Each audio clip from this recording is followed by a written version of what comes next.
Good day to you all. I am one of the pilgrims from the Canterbury Tales, traveling to the shrine of St. Thomas Becket. As we journey, let me tell you about the man who created our stories, Geoffrey Chaucer, also known as the father of English literature. Geoffrey Chaucer was born around 1343 in London, during a time of great change in England. The 100 Years' War against France was shaping the nation's politics, while the Black Death had left deep scars on society. Social mobility was increasing, and the English language was beginning to gain prestige over Latin and French in literature and administration. In this dynamic world, Chaucer grew up, witnessing the transformations that would inspire his writings. Though his family was of merchant background, Chaucer had the privilege of receiving an education that allowed him to serve in the royal court. He held various positions: diplomat, customs officer, even a member of parliament. These experiences exposed him to people from different social classes, enriching his understanding of the world. His travels to France and Italy introduced him to the works of Dante, Boccaccio, and Petrarch, whose styles and themes deeply influenced him. At a time when Latin and French dominated literature, Chaucer chose to write in Middle English, making stories more accessible to a wider audience. His most famous work, The Canterbury Tales, is a collection of tales told by a diverse group of pilgrims on their way to Canterbury.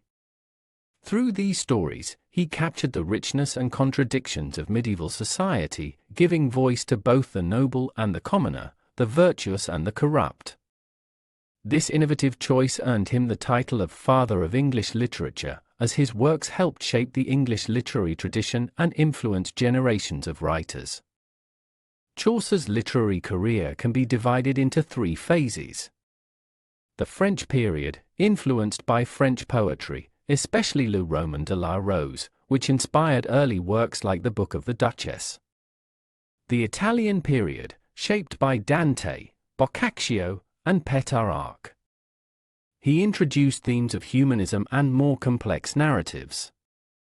During this time, he wrote The Legend of Good Women, the first known poem in English to use rhymed couplets, 2 lines of verse that rhyme. He later perfected this form in the Canterbury Tales. The English period, when he wrote the Canterbury Tales, blending humor, satire, and insightful social observation in a uniquely English voice. Chaucer's writing combines realism with satire, humor with morality. He used literary techniques such as irony, allegory, and vivid characterization to explore themes like social class, justice, corruption, the role of women, materialism, religious hypocrisy, morality. While these elements appear throughout his works, they reach their fullest expression in the Canterbury Tales, where a diverse cast of characters, from the honorable knight to the cunning pardoner, offers a rich portrait of medieval society. But Chaucer's works were more than just storytelling. Chaucer believed that literature should both entertain and instruct. He offered a mirror to society, exposing its flaws while also celebrating its richness. Through humor, satire, and vivid characterization, he encouraged readers to reflect on human nature and the complexities of his time.